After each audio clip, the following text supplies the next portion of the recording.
Kawag Hexa. Madalas ko ito marinig sa aking mga nakakasabay umakyat ng bundok. Madami daw ditong sumusuko sapagkat ito ay binubuo ng 6 na bundok paikot kung saan kayo nag-jump off. Balingkilat, Bira-Bira, Naulaw, Dayungan, Cinco Picos at Redondo ay ang mga pangalan ng mga bundok na paulit-ulit mong hahanapin habang tinatahak mo yung alon ng paakyat at pababa ng kada bundok. Meron ditong 2 water source na inyong aabangan sapagkat sobrang init at walang lilim itong mga sumusunod na bundok. Samahan nyo ako at tuklasin natin itong tinatawag na Kawag Hexa.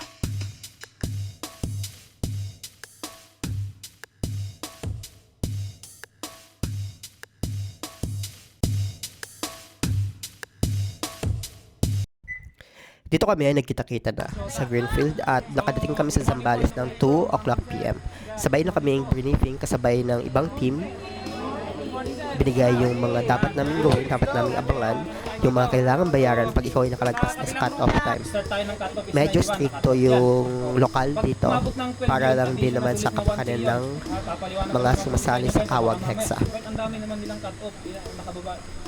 Nakalagay naman po dyan, mismo sa municipal nang galing yan. Pag limagpas po tayo ng 12 midnight, matik po yun, addition lang na naman na 1K every 3 hours po yan. Pag sumobra na naman kayo ng alas 2 o alas 3 ka na, additional naman yan. Hanggat nandiyan kayo sa bundok, hindi ka nakakaba, inabot na ngayon 24 oras, 20, ngayon nga, nandiyan pa, mayroon pang nag-hike ngayon dyan, 27 oras na siya, ngayon, ay 24 oras pala. So, 24 oras na nandiyan pa rin sila ngayon. So, ang habang nandiyan sila, tuloy-tuloy pa rin yung cut off nila. So ang ano ko dito guys ha, so yung 6 mountain pala natin ha, pag hindi talaga kaya i-proceed yung 6 mountain kasi nga minsan talaga mahirong talagang hindi kinakaya, meron tayong exit point dyan, nag-iisang exit point sa second mountain, kaya nga naglagay sila ng ano dyan, nakalagay dyan yung mga bira-bira, nakalagay cut off 9. Galing sa jump off papuntang Balingkilat ay magsisimula kayo ng alas 2 o alas 3 depende kung anong oras kayo dumating sa base camp. Dito ay parang wala pa rin kayong makikita sa parating ito. Puro madilim at puro patag. Siguro yung kalahati nito ay patag at kalahati ito ay puro masukal na paahon. Tinatawag nila itong kiss the wall. Dito ay kailangan mong makisabay sa pacing ng mga nauuna sa inyo at magtiyaga. Pero kung feeling mo ay mas lalo ka napapagod pag sumasabay ka sa pacing ng iba, ay kailangan mo makiusap na mauna.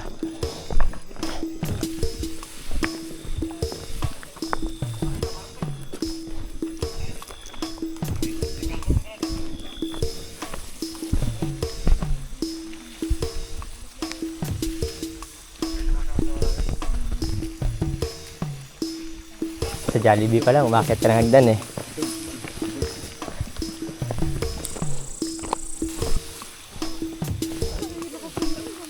Nandiyan na sila, tara na mag-picture. Ano? Tulad nung nasabi kanina ay dito na kayo sasalubungin ng paahon ng Balingkilat. Dito ay biglang tataas yung gradient ng inyong mga hakbang at may mga times talaga na mai-stretch yung legs nyo. Wala ka masyado makikita dito, no? bibiglain ka lang ng mga bato sa harap mo. Dito ay nakiusap na kami mauna sa batch namin.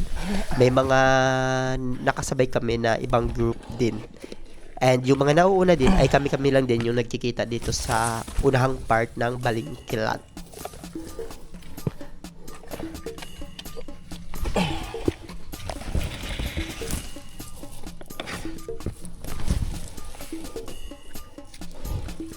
Dito ay kailangan mo parang gapangin yung part na ito. Pero ang isa sa pwede mong makita kung malapit ka na kasi itong Balingkilat ay may taas siyang 1,100 MASL. So dito sa watch ay I think nasa 800 na kami dito.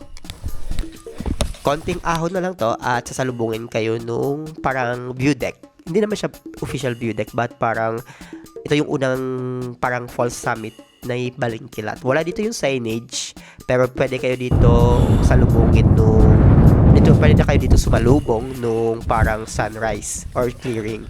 Pero dito sa point na to ay napakahamog at napakalamig. So dito nagpahinga lang kami, kumain kami dito ng burger at lakad-lakad.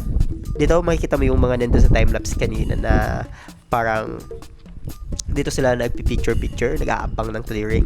Pero isa sa pinakamagandang advice dito ay kung medyo mahina ka sa init ay kailangan mo nang i-take advantage yung lilim ng madaling araw. Wow.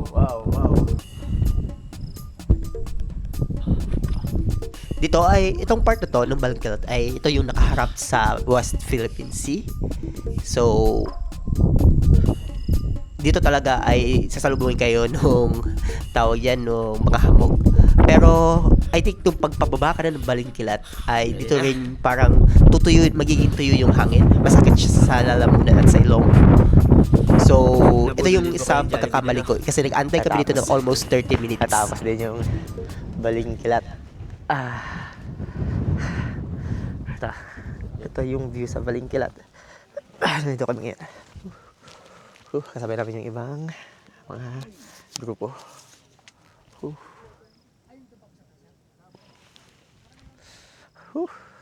Ganda ng view.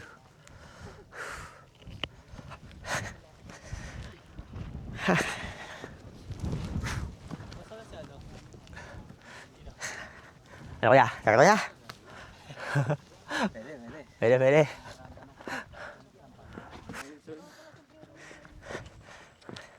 Yeah. Saan po yung yung signage? Signage po, doon po. Diretso. Okay lang po mag-diretso kami doon. Opo. Sige po. Walang clearing yata sa amin ngayon. Okay lang po. Apo. Diretso lang po namin to, no? Yung water source po. Water source po, bali maghiwalay ang trail ng summit po, pakanan, tapos water source po baba. Tapos yung water source doon yung diretso. Hindi po, may trail na naman paakit po yun, pupuntang summit. Tapos yung sa summit po yung diretso na po. Okay lang po, mauna kami. Sige po, may mga tao na rin po doon. Thank you po. Okay, thank you.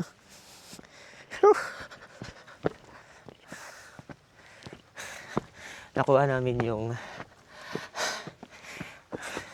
summit ng 3 hours and 33 minutes simula sa jump off point.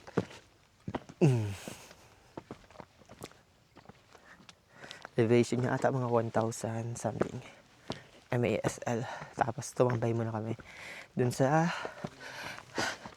isang spot na may magandang view para sa time-lapse for summit. Ay, sa sunrise.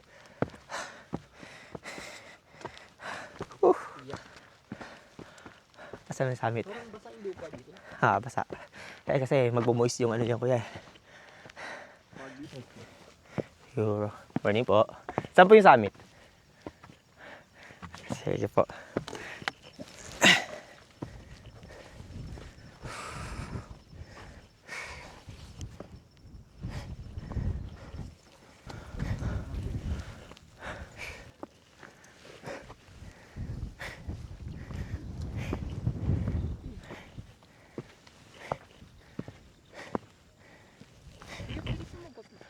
Okay po, kami bahala. Kayo mag-picture ko sa'yo. Whew.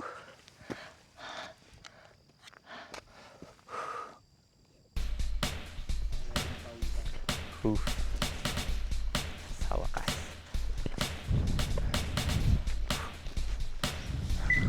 Pagkatapos namin mag-picture taking doon sa signage ng Balangkilat ay kailangan namin tahakin itong napakahabang patag ng Balangkilat papunta sa pababa niya, papuntang Bira-Bira.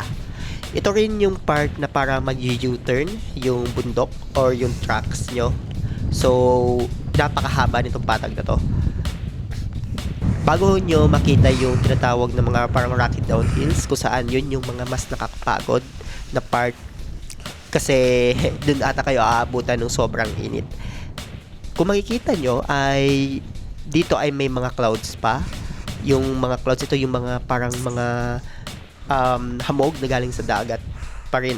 So parang nag-iba lang siya yun ng direction pero kasi umikot lang kayo. So dito ay kailangan mo nang atantipirin yung or i-take advantage yung lilim katulad ng sinabi ko kanina. Ito na, yung Rocky Downhills na sobrang lalaking bato pababa.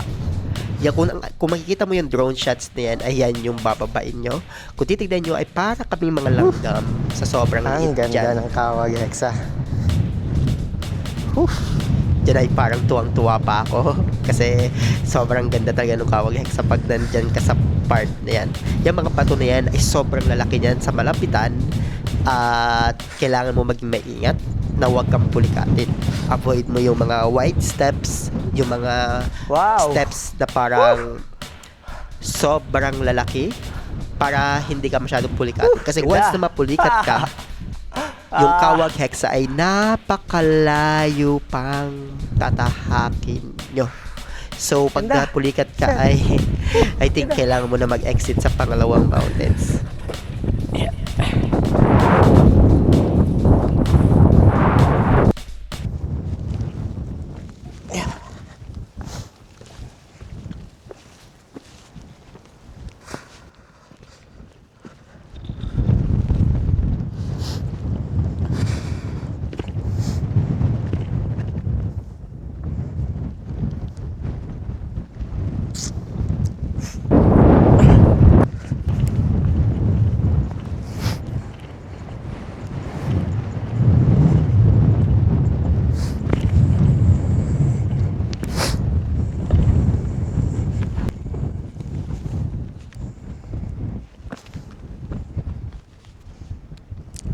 Ito na yung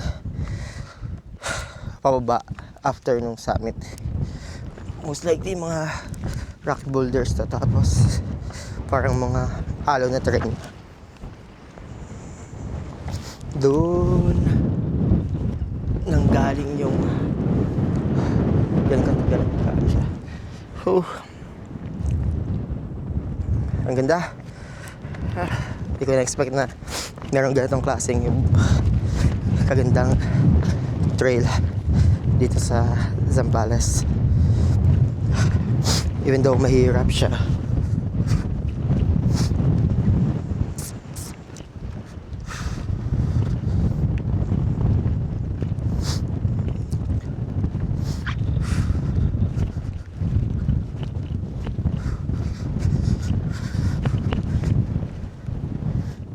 Ganda.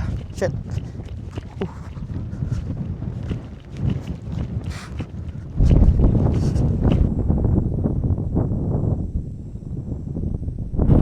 Ganda. Oh.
parang trail papunta sa parang summit 2. Ayan yung view. Itong trail parang punong-puno siya nung mga bato. Parang nag-scramble kapag baba ang tatalas. So parang kailangan mo dito ng sapatos na maayos na hindi mabubugbog yung paa mo. Parang ganda ng view. Tulad niya na. Yun yung makikita mo. Ang ganda.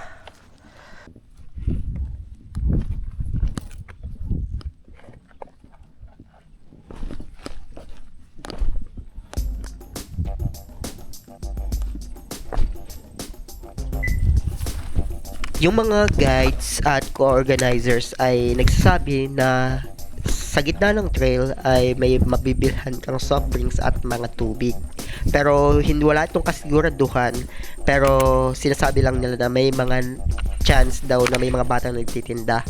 So ako linulook forward ko siya kasi sabi nila dito daw ay malapit daw yung mga nagtitinda sa pangalawang mountains, which is yung Bira-Bira. Dito sa part na to ay hindi ko masyado natansya yung init. So, feeling ko tinitipid ko pa yung mga tubig ko. But, napabili ako dito ng dalawang soft drinks at isang malaking After ng tubig. tindahan, pupunta na kami doon sa parang 4 na summit daw na sunod-sunod. Malapit na hanggang sa Bira-Bira. So kung makaka-4 kami, may matitirang isa. Tapos nandun na rin yung water source ng alas 12. So,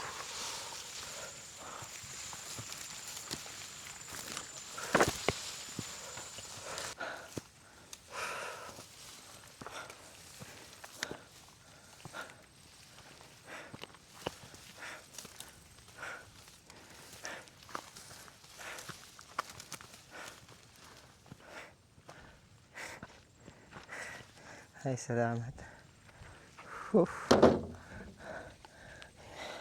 Bira-Bira.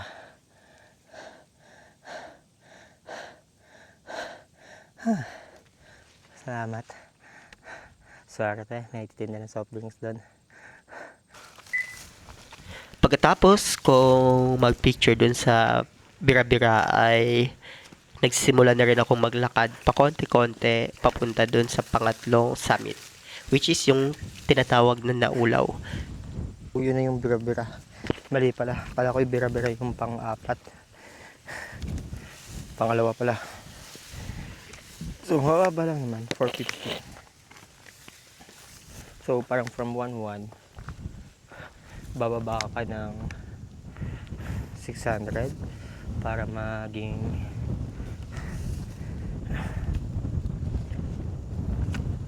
450 ganun. 1,000 tapos yung mga 550 yung bigba mo, pero ano yan rolling, so taas baba.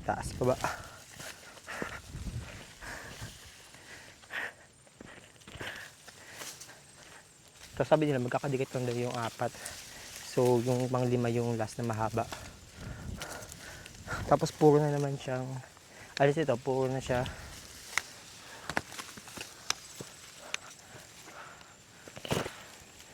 damuhan.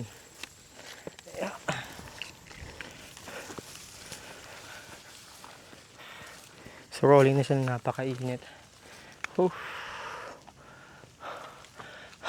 Ayun yung balingkilat.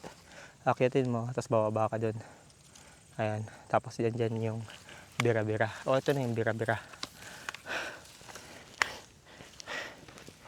Tapos rolling ulit, taas baba. Pero hindi na siya katulad nun. Ulitin ko na naman. Buisit ako dun puro bato.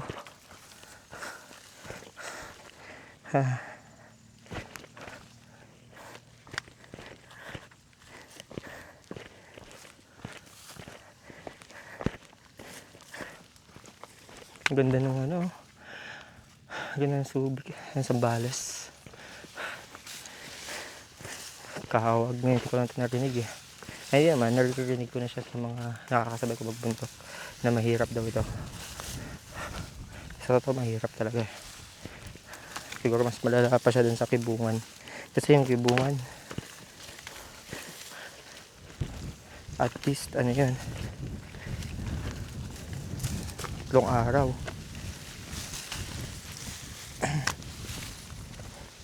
Ito, isang araw 25 kilometers. Nasa 13.70 pa lang kami. Dito sa mga part na to ay sobrang tataas na ng mga damo. Sobrang init, walang lilim, walang mga puno.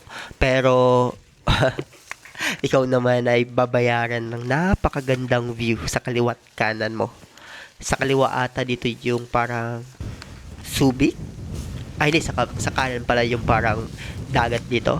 At sa kaliwa naman yung parang kung saan kayo nag-start. Yung, dito mo makikita yung Balingkilat sa part na to.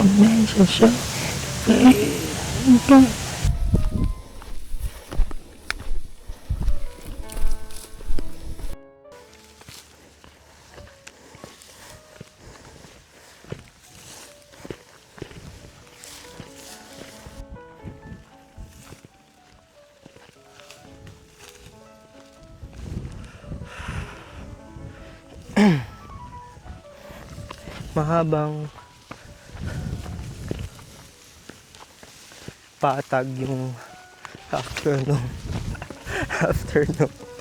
bira-bira. Patag lang siya. Maganda sana magpalipad ng drone kaso hihinayin ako sa battery ng phone eh. Tapos sa battery ng drone siguro aabangan ko na lang yung sunset tapos yung tanghaling tapat mga 1. Sana may mga makasabay tayo. Ayun. Yun lang. Pupunta tayo dun sa pangatlong summit. So baka to sa pangatlong summit parang 3 na lang din kasi diba hexa. Hangin. Whew. Whew. Kasi pa rin yung ano ko no, yung cup ko.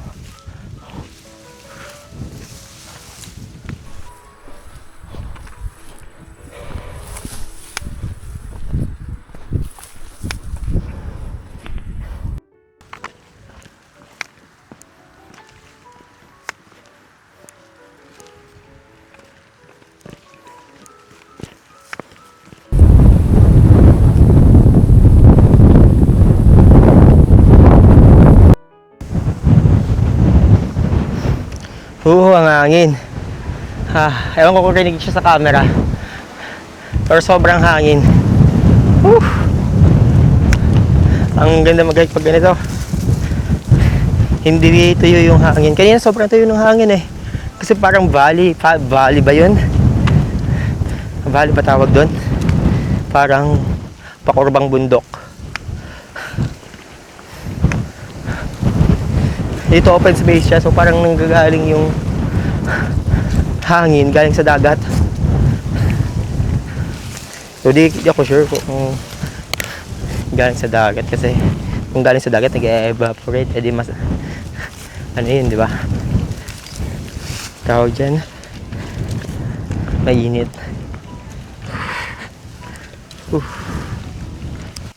Nandito na tayo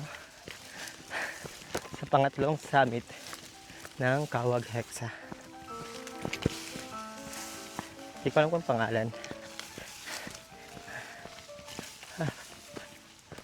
Pero parang nandun siya sa... Ewan ko parang siya naging summit eh. Kasi masyadong mababa.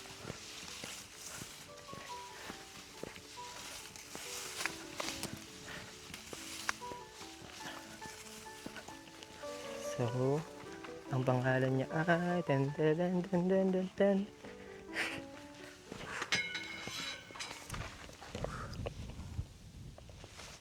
Mount Naulaw 530 MSL.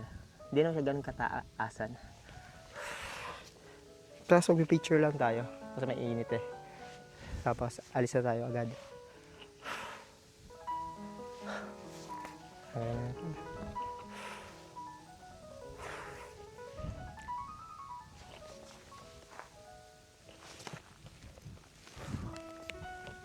Out na ulaw.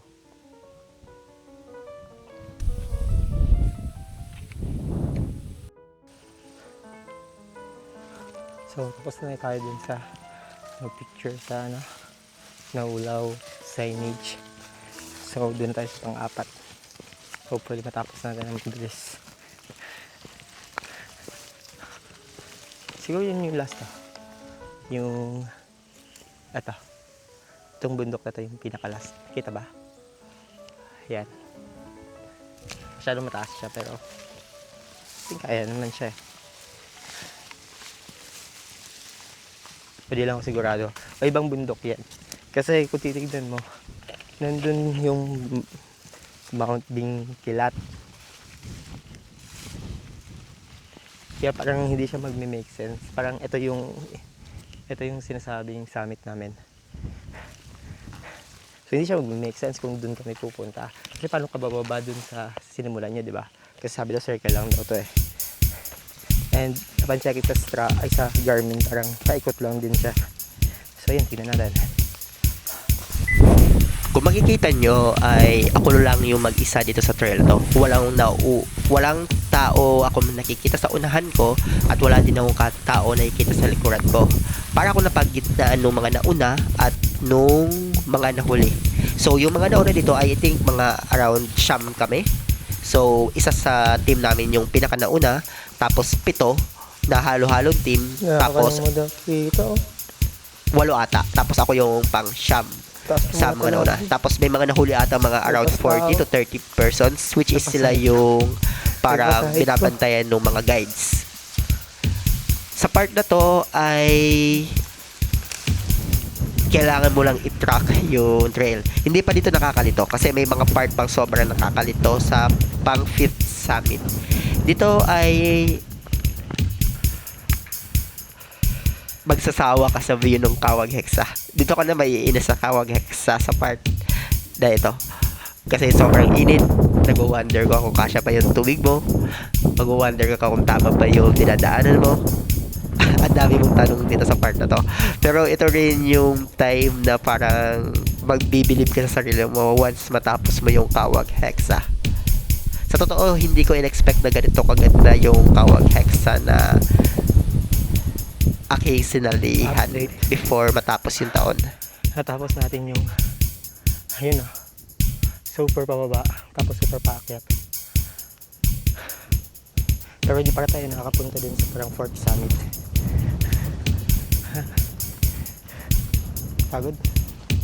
Nag-drone ako. Tapos ang hirap dito sa Kawag magpalipad ng drone. Kasi matataas yung talahib and yung hangin sobrang lakas.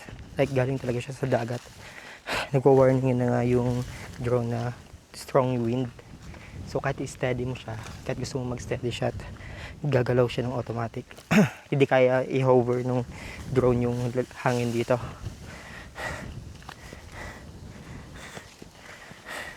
Ayun.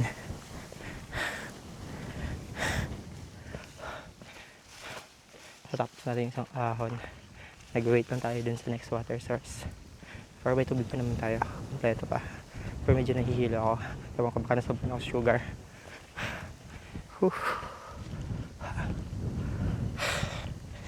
Nasa likod ko lang yung selfie stick.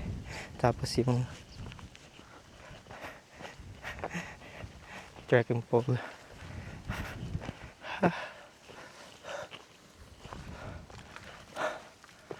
Ang ganda talaga ng view. Ano yan?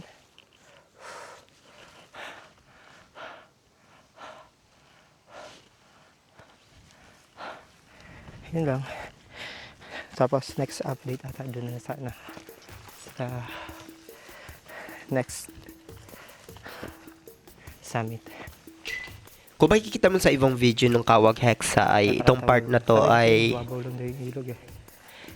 may tubig. Kung maulan na season kayo, magkakawag hexa.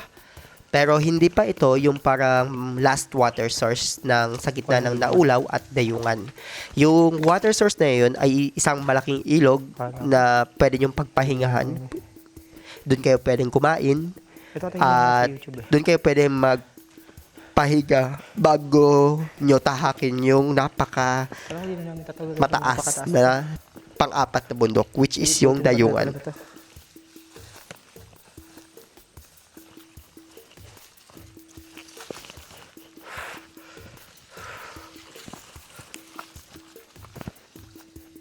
Ito yung ilog na sinasabi. Yeah. Ito na nga.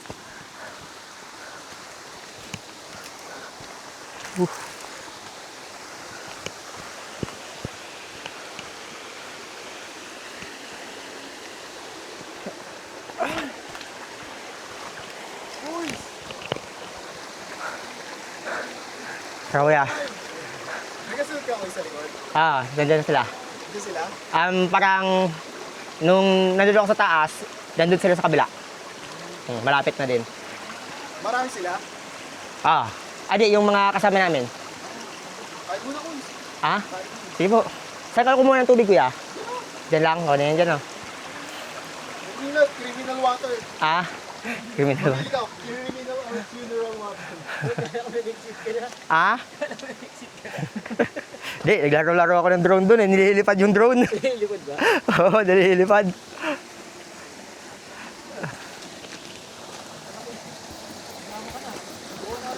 Ang Wonderpet.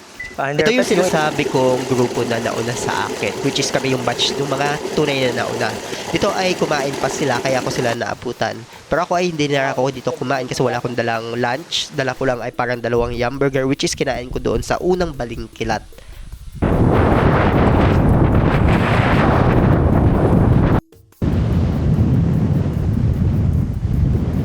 So parang 1.5 hours daw yung pag-akit dun sa bundok na yun.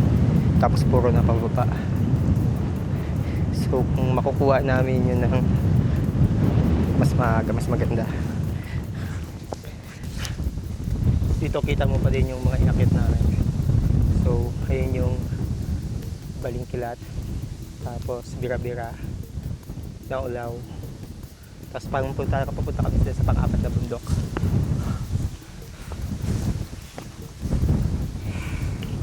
And after daw ng pang-apat na bundok, puro na yung pababa. Sana naman wag mga bato, no? Kainahan ko yun eh. Lahat naman kainahan ko. Kahit pababa.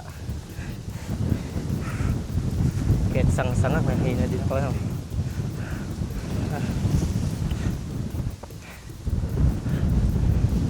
Pero parang pangatlo kami sa grupo namin.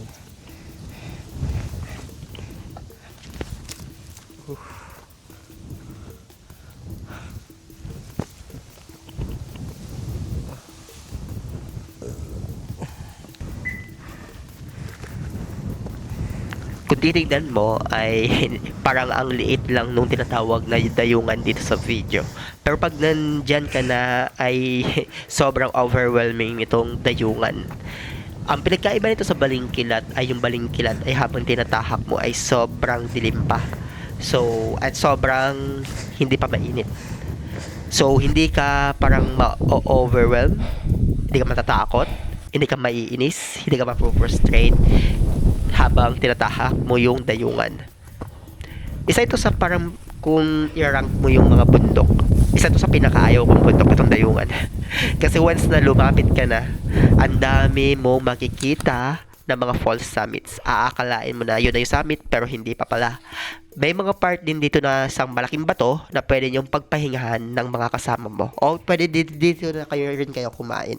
Kami ay madalas mag-take ng break 10 minutes. Minsan napapatuan 10 minutes. Depende sa Dahil mood di mo namin. nakikita yung mga dumadaan sa Gadamuan eh. Kahit siguro nandiyan na sila, di natin sila nakikita. Unless may mga payong. Bagalan ko naman, kuya. Hindi na ako mabilis umahon eh. Makakadaan ka? Ha? Makakadaan ka? Pa. Okay, go. Nakit nga yung balingkilat eh. Yeah.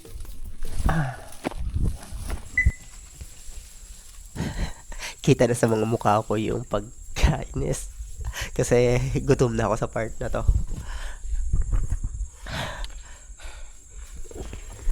Napit na sa summit. Ang daming sa summit. Kakalilis.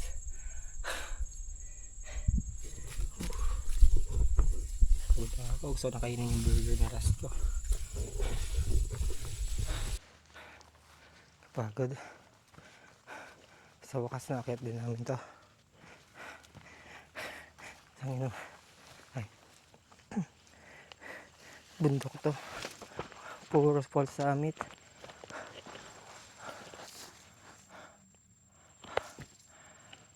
Puro fall summit.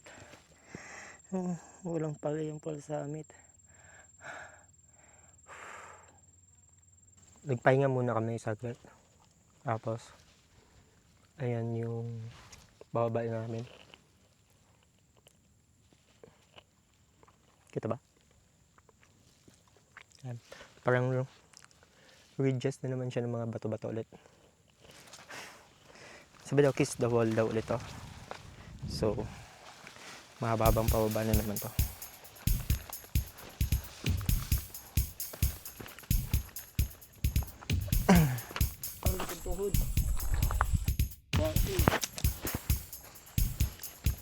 So parang dun yung lalakarin pa namin pabalik doon sa baba ng Balingkilat.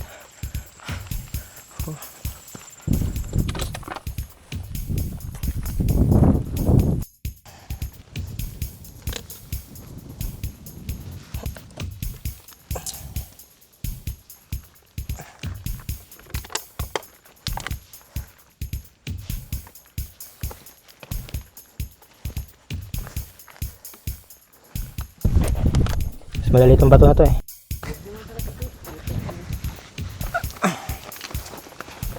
Sorry, di nila kita dito. Ha?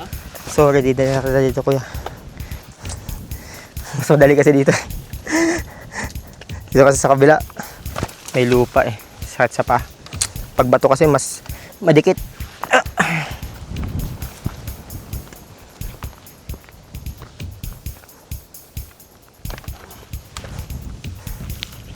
Tapos di na natin nakita yung dalawang summit, no? Kasi shortcut pala to. Di naman nata. Kasi walang ibang daanan papuntang Balingkilat.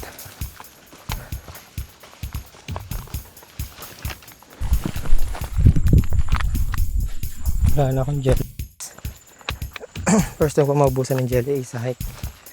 Ay. Salamat, patag na.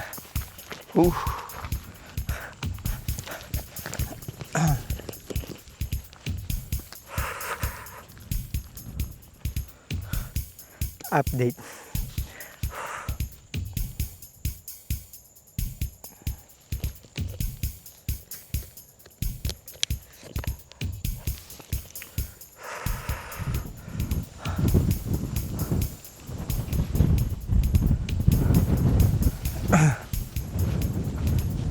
Update. Tapos na yung parang mangpakyat. Ito banayad na lang yung yung lakaran dito. Makikita nyo. Yan, wala na mga bato-bato. Yun na yung last na bato-bato. Yung dayungan parang series siya ng mga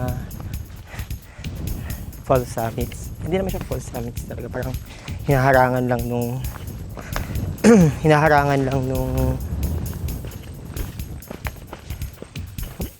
ibang mountains na may high altitude yung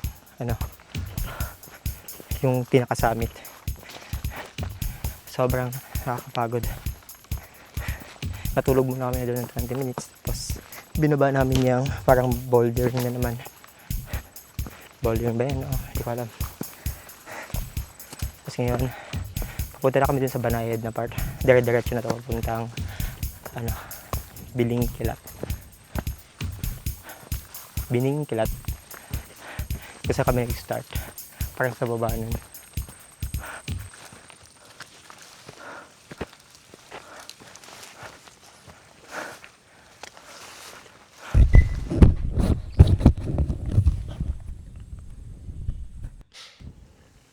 Siguro kung ikaw ay madalas ding mag-record ay maiintindihan mo yung part na to. Chinecheck ko dito kung kasya pa ba yung battery or memory ng camera. At habang tinatahak ko yung daanan papunta sa Ito na yata yung panglimang last summit. na, ano. Ito na yung last na paahon na banayad. Itong daanan ng Dayungan to Cinco Picos ay may maiksi lang siyang rocky downhill katulad ng Balingkilat. But parang halo siya nung daanan ng Balingkilat tapos Ayan pa pala. nung Hindi naulaw. pa natatapos. Yeah, because...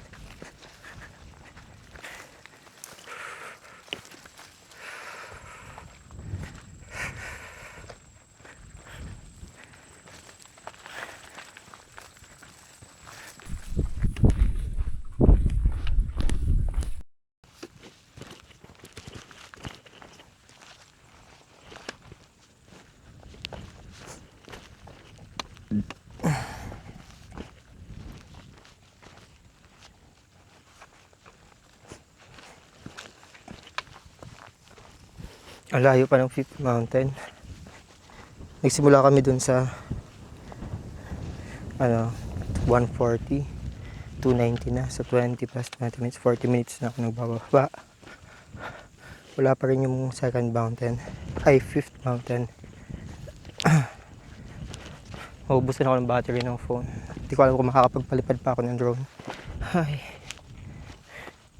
Pero okay lang. Na-enjoy ko naman yung kawag. I think magpapalipad doon ako dun sa baba.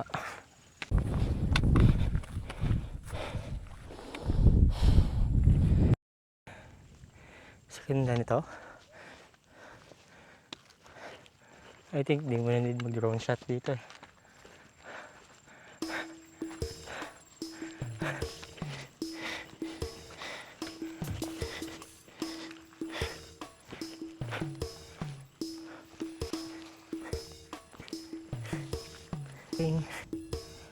Wala pa rin yung panglimang mountain. Hindi pa rin siya papakita. Ang dami nang inakyat eh. Kasi ngayon pababa na naman ah. Then,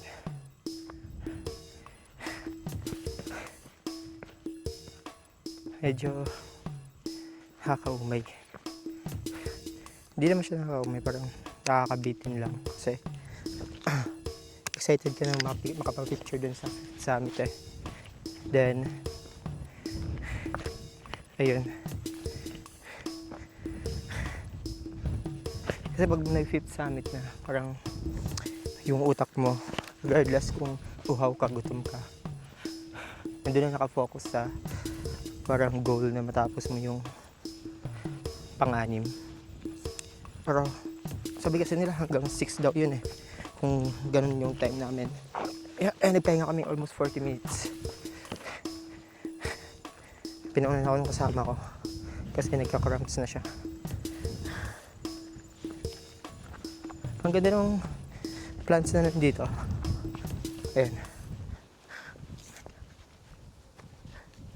Ayan.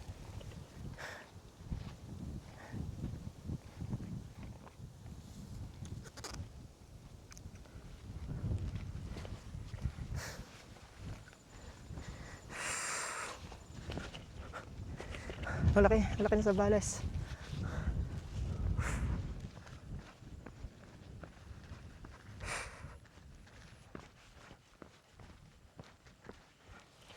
Isa ito sa pinakamagandang, kung view lang ha, isa ito sa pinakamagandang experience ko sa pagbalik sa pag-akyat ng bundok. Yung KXC maganda naman, pero hindi siya ganito ka, parang hindi mo na dito kailangan mag-drone eh. Parang open na yung space. Nakapag-drone shots ako 2. And inaantay ko pa maghapon para yung lighting mag-iba yung flavor nung shots. Pero sana may battery pa ako sa phone kasi 44% na lang at mabilis siya malubat kasi for service na yung battery nun eh.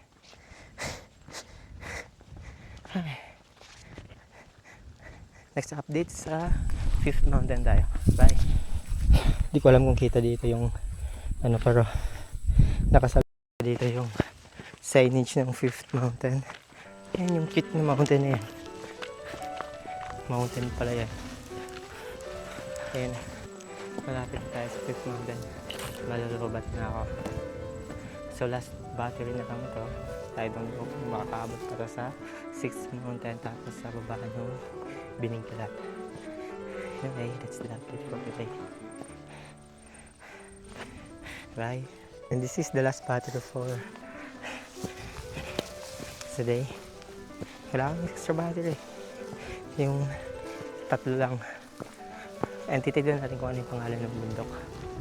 Mount 5, 5.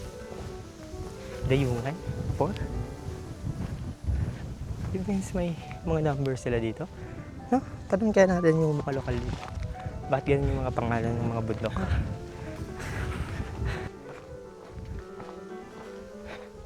Ayan na.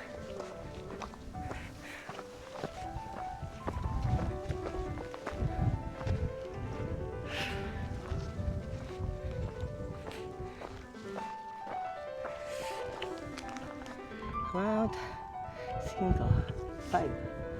And mag-picture na tayo, tapos alis tayo for mag-picture mountain and papunta na tayo sa 6th mountain. Sobrang taas ata ng 6th mountain eh. Ayun. Tapos kung titignan mo, doon tayo nang galing. Kita ba? Ayun. So, dayungan, taas ng dayungan. And ang taas din ng tawag dyan. Ang taas din ng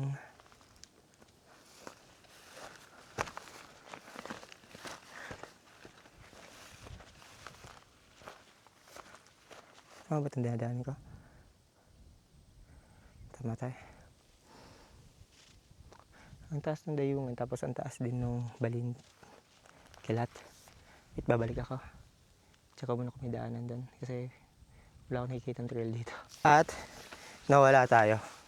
3 beses tayo nawala. Una dun sa parang pababa ng mga volcanic rocks. Tapos dun sa unahan, tapos sa kanan. Papunta na ako sa farm. Tapos yung dapat bumalik pala ako dun sa ano, sa signage. Hindi ko yung ginawa.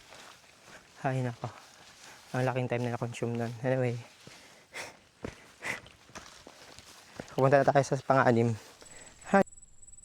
Pagod. Nakakapanghinayang mang isipin ay nagsayang ako ng oras at lakas nung nawala ako dun sa trail na yon sa 5 Picos. Ang tawag daw dun sa trail na yon ay Hunter's Trail, kung saan dun dumadaan yung mga mangangaso dito sa Kawag. Update. Ako ay medyo pagod na dito at nangihina na kasi kulang na rin yung mga binili kong tubig. Pala nung ikutin namin yan pa. Bundok na yan. Yung pang-anim. Dito ay pinaghihinaan ako ng loob kung matatapos ko ba yung pang-anim na bundok ng may sun pa. Pero madalas naman kung titignan mo yung ibang mga umaakyat ay natatapos yung pang-anim na bundok ng madilim na. Sino ko sobra na ako sa... Ako ay medyo nahihilo na, but I think may time na inisip ko na ayaw ko nang ulitin yung Kawag Hexa. Medyo recharge na tayo ngayon. Palipad yung drone pa sa kabiga. Pwede natin tapusin siya ng yung final mountain. Mabuti natin ng may sun pa. Madali natin. Kaya doon na tayo magpahinga.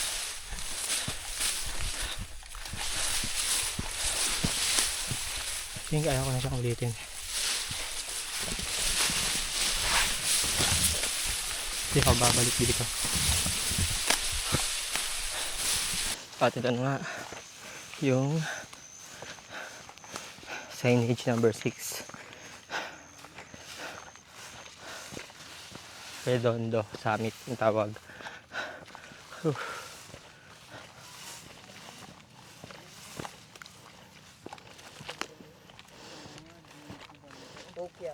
Ay, naunahan na kayo para ni Reggie eh. Nasalubong na ako ni Reggie eh. Kailangang video ko para. Ay, salamat Redondo. 6 summits. And ngayon punta na tayo sa exit. Dami ako ng coke tapos ng soft drinks. Which is okay lang naman. Expected ko na din naman na.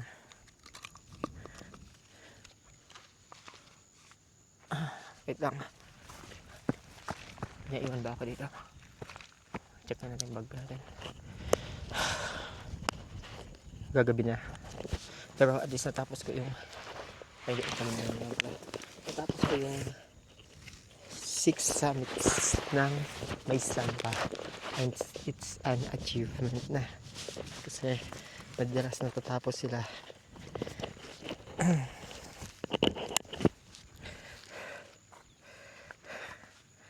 ng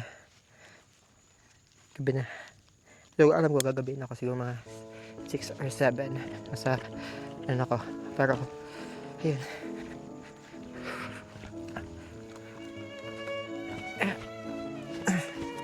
Tapos nag-drone shot saya dito. Ang ganda dito tumakbo. Lalo na kung medyo may energy ka na.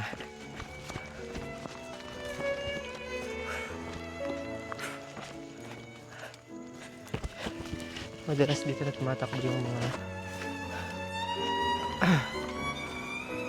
nakakatapos kasi wala daw dito pababa, puro na dito ay wala dito paawan, puro na dito pababa or banayad. Yung iba tumawid pa daw sa ilog and naligo pa daw sa ilog and I don't know kung maliligo pa ako kasi lagit ko na gusto ko na lang maligo na may sabon. Ako na yung pinaka nahuli sa grupo ng mga nauna.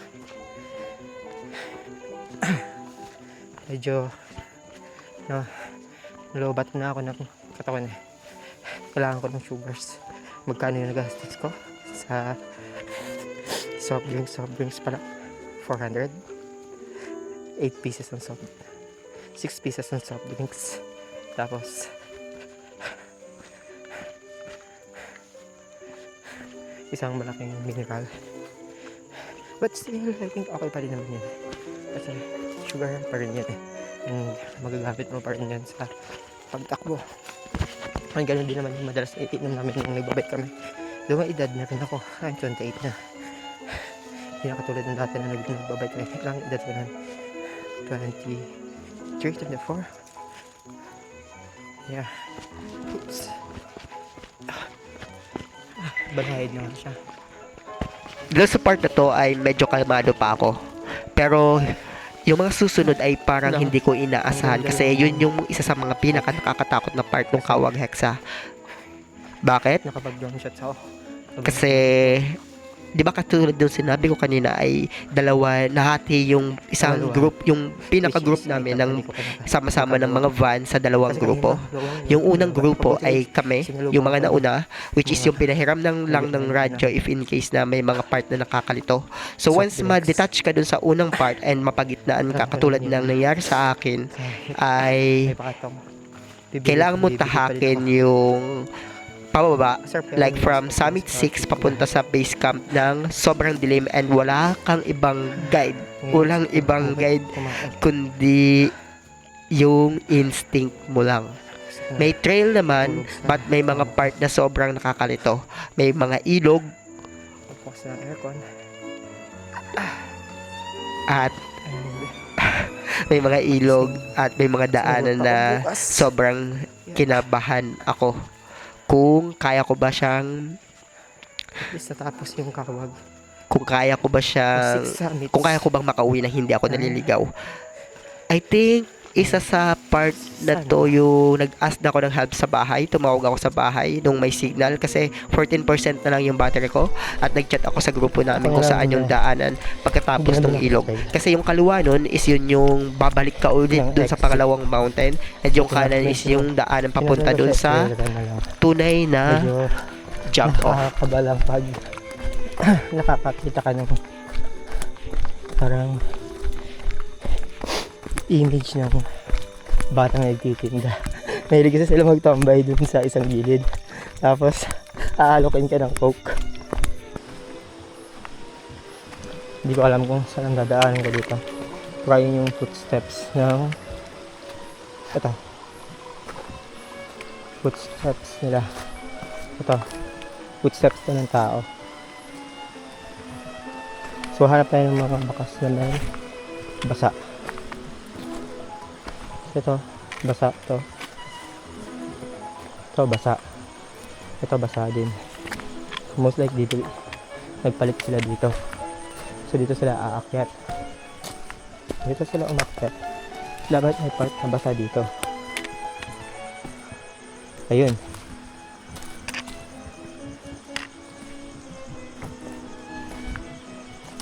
Ang tanong.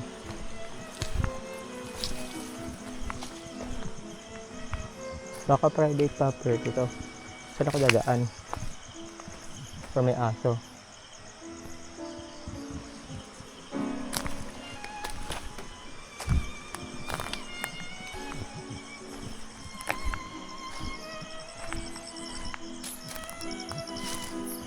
Baka dito. Dito yung akyat.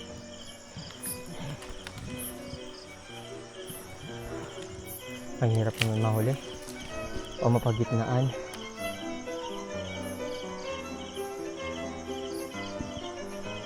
Anyway.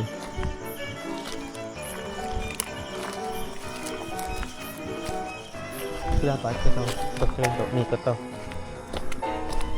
Curve. Sa left. Kasi may mga nakita tayong ilaw before tayo pumunta sa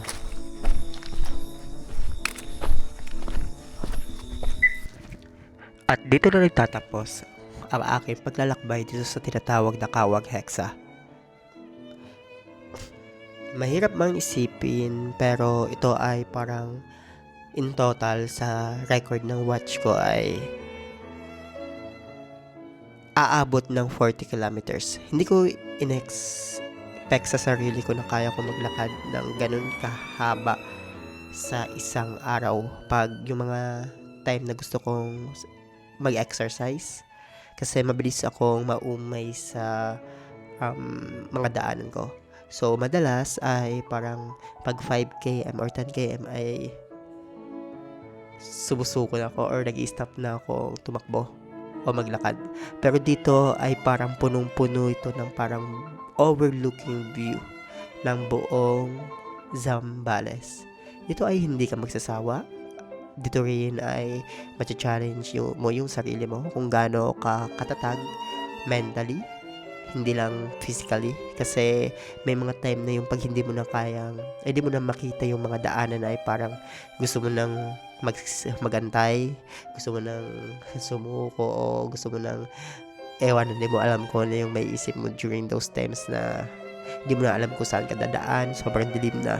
So, I think isa ito sa pinaka-memorable na aking paglalakbay ng pag-mountain hike. And dito rin ako nagkagusto sa tinatawag na day hikes. Madalas ay nung pagbalik ko sa pag-hike ay mga multi-day hikes lang yung mga gino-joinan ko. So, yung KXC, 3 days and 2 nights, and Napulawan, 2 days and 1 night. So, ito yung unang day hike ko na from 2 a.m. hanggang abutin ka ng 7 p.m.